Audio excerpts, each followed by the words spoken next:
In this question, you have to match the components given under column 1 with that of column 2. Now, typhoid fever is an infectious disease that is caused by the bacterium Salmonella typhi, and it is transmitted through contaminated food and water and is characterized by symptoms such as high fever, abdominal pain, and gastrointestinal disturbances. Thus, A matches with 3.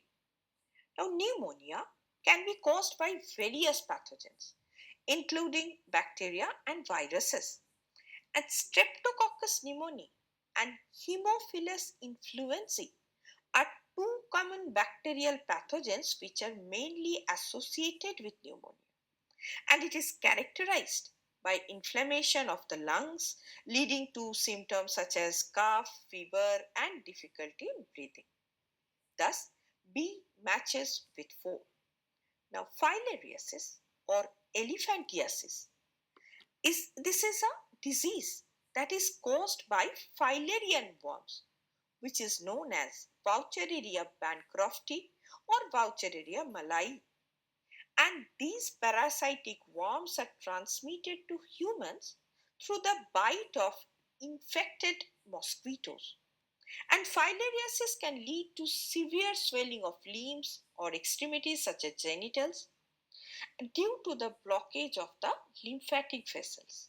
Thus, C matches with 1. And malaria is a mosquito-borne infectious disease caused by protozoan parasites Plasmodium. And there are different species of Plasmodium such as Plasmodium falciparum, Plasmodium vivax, Plasmodium malariae, Plasmodium ovale that can cause malaria in humans. And these parasites are transmitted through humans through the bite of infected female Anopheles mosquitoes, and the symptoms can be fever, chills, or anemia. Thus, D matches with 3. Hence, the correct answer is option D.